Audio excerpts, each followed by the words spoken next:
Hi, I'm Jenny, and today I'm going to show you how to put name labels into your children's garments. Now, you can get a few options on the internet where you have the sew-on version like this, or you have the iron-on version. You can tell by the glossy backside. You can also pick up name labels quite easily from your supermarket where you physically write the name on yourself, but I'm going to go with this one. So this is the iron-on version. So you're going to need your iron and a tea towel. Your iron needs to be on a medium heat, no steam, in order to stick this on. So I'm going to plop my tea towel there and place my garment on top. So obviously I want to make sure this name label is in the middle of the garment. So I'm going to use the buttons as a guide.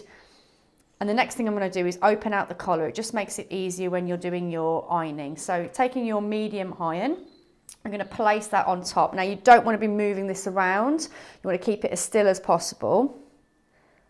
So you should wait about 30 seconds, but the instructions will tell you how long you need to hold it for. Let's just have a little check on that. Yeah, that's all done. So now that's stuck in, you can just leave it like that. That'll wash perfectly fine. But if you want to add a little bit of extra security to your name labels, then you just need to get a needle and thread. So I'm just going to get one out of my kit here. So here we have just plain white cotton I'm using. So you're going to do some securing stitches either side of our labels. So I'm going to go through the back, both the label and the garment. So you can see that you can't see the needle through the other side. And I'm going to pop out the very end of my label, and there will be a reason for this, which I'll explain in a second. So you've just gone through your label, you're going to go through the garment and back through the label. Now taking your needle through that loop, you're going to secure with a knot. That's why I didn't knot the end of my thread.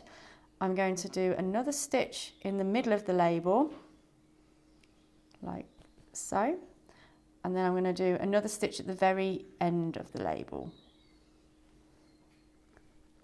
So you want to make sure that your threads are nice and even. There you go. And then I'm going to secure the end of this by going through the label again and taking my needle through that loop. So we're repeating the process that we've done to give myself a knot. Then I'm going to take my needle back through the label and the garment so you don't see the threads. So I'm just going to pop that through like that, and that's all done. So now you're ready to get your scissors and clip these excess threads off. Okay, so all you need to do is repeat that on the other side and you've completed your name label.